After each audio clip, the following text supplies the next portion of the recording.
तो यही बताया गया, इधर यही सब कैलकुलेशन किया गया है।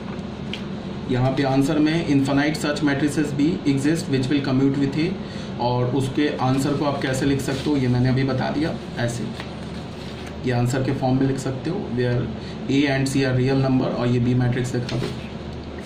ये हमारा हो गया क्वेश्चन नंबर 31, ये पेज नंबर हो गया। अब आ जाओ क्वेश्चन नंबर 9 में। क्वेश्चन नंबर 9 क्या बोल रहा है कि हमारे पास एक मैट्रिक्स ए दे रखा है, हमारे पास एक मैट्रिक्स बी दे रखा है। अब बोल रहा है क्या, and A square is equal to B, then find alpha. तो कुछ नहीं है, ए स्क्वायर को बी बोल रहा है, तो ए स्क्वायर को हमने बी के इक्वल किया, तो हमने जब इस मल्टीप्लाई किया तो हमें क्या मिल गया, ये मैट्रिक्स दोनों इक्वल मिल गया।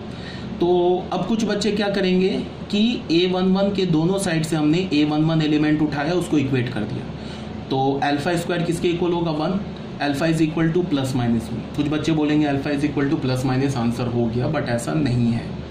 मैंने तुम्हें इससे पहले बताया था वीडियो में कि अगर जब भी हमारे पास वेरिएबल एक से ज़्यादा प्लेस पर हो, तो जो वेरिएबल का हम वैल्यू निकालते हैं उस वैल्यू को हम जाके दूसरे प्लेस पर डाल के ये चेक करते हैं कि वो हमारा सिस्टम कंसिस्टेंट आया कि नहीं आया। अगर कंसिस्टेंट आ गया तो उस वेरिएबल के वैल्यू को हम एक्सेप्ट करेंगे, अगर कंसिस्टेंट नहीं आया तो हम नहीं करेंगे। जैसे देखो यहाँ पे अल्फा का वैल्यू प्लस माइनस 1 आया, +1 डालोगे तो 2 इज इक्वल टू 5, कंसिस्टेंट नहीं है। -1 डालोगे तो 0 इज इक्वल टू 5, ये भी कंसिस्टेंट नहीं है। इसका मतलब क्या है कि अल्फा का वैल्यू 1 एंड -1 दोनों रिजेक्ट हो गया, तो अल्फा का वैल्यू बचा क्या, कुछ भी नहीं बचा। तो आंसर क्या हो गया, value of alpha does not exist, मतलब अल्फा का वैल्यू एग्जिस्ट नहीं करता है। अच्छा, कुछ बच्चे क्या बोलेंगे कि अल्फा का वैल्यू +-1 आ गया और सेटिस्फाई नहीं किया, इसका मतलब क्वेश्चन गलत है। क्वेश्चन कभी गलत नहीं होता है, याद रखना। अगर तुम्हें नहीं समझ में आ रहा है तो इसका ये नहीं मतलब है कि तुमसे नहीं सॉल्व हुआ तो क्वेश्चन गलत हो गया, ठीक है। क्वेश्चन हमेशा सही होता है।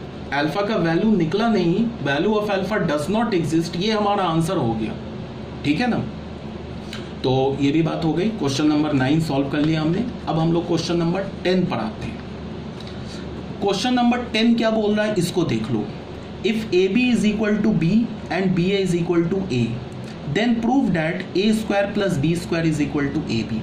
देख लो इस क्वेश्चन को। यहाँ पे क्या बोल रहा है कि सॉल्यूशन 10 देखो, यहाँ पे क्या बोल रहा है कि अगर ए बी बी के इक्वल है एंड बी ए किसके इक्वल है, B A is equal to A के इक्वल है, तो हमें क्या करना है, to prove A square plus B square is equal to A B, ये हमें प्रूफ करना है, ठीक है, कोई प्रॉब्लम नहीं है। अब जरा देखो ध्यान से, हमने ए स्क्वायर लिखा तो ए स्क्वायर क्या हो जाएगा, ए इंटू ए, ठीक है। तो अब हम लोग क्या कर सकते हैं, ए यहाँ रहने दिया, अब इस ए की जगह ये बी ए लिख दिया। क्यों लिख दिया, because B A is equal to A. अब फिर हमने मैट्रिक्स का एसोसिएटिव रूल यूज किया, इसको मैं ऐसे लिख सकता हूँ, A B into A, associative rule पढ़ा चुके हैं। अब ए बी किसके इक्वल है, बी के, तो ये किसके इक्वल हो जाएगा, बी ए। अब फिर बी ए किसके इक्वल है, ए, तो ये किसके इक्वल हो जाएगा, ए के। तो फाइनली हमें यहाँ से क्या मिला, ए स्क्वायर इज इक्वल टू ए, इसे हमने फर्स्ट इक्वेशन मान लिया, ठीक है। उसके बाद क्या है, हमने बी स्क्वायर लिखा, तो बी स्क्वायर को क्या लिख सकते हैं, बी इंटू बी, तो बी, अब इस बी का वैल्यू जो है इसको हम कैसे लिख सकते हैं, यहाँ से ए बी, फिर एसोसिएटिव रूल यूज किया, तो ये क्या हो गया, B A into B.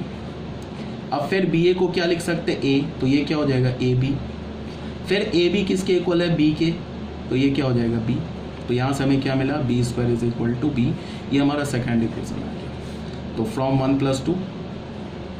+ 2 A square plus B square is equal to A plus B, और ये हमारा क्या हो गया, हेंस प्रूफ हो गया। क्लियर है ना ये बात, कोई दिक्कत नहीं है।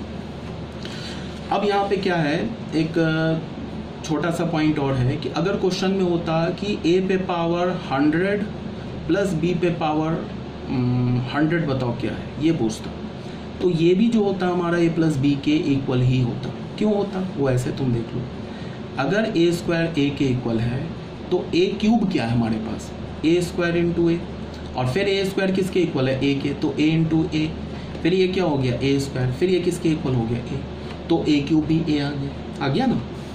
अब अगर तुमसे पूछा जाए ए पे पावर 4 निकालने के लिए, तो ये किसके इक्वल होगा, ए क्यूब इंटू ए क्यूब अभी हमने निकाला है तो ए इंटू ए, तो फिर ये हो गया ए स्क्वायर इज इक्वल टू फिर ए आर।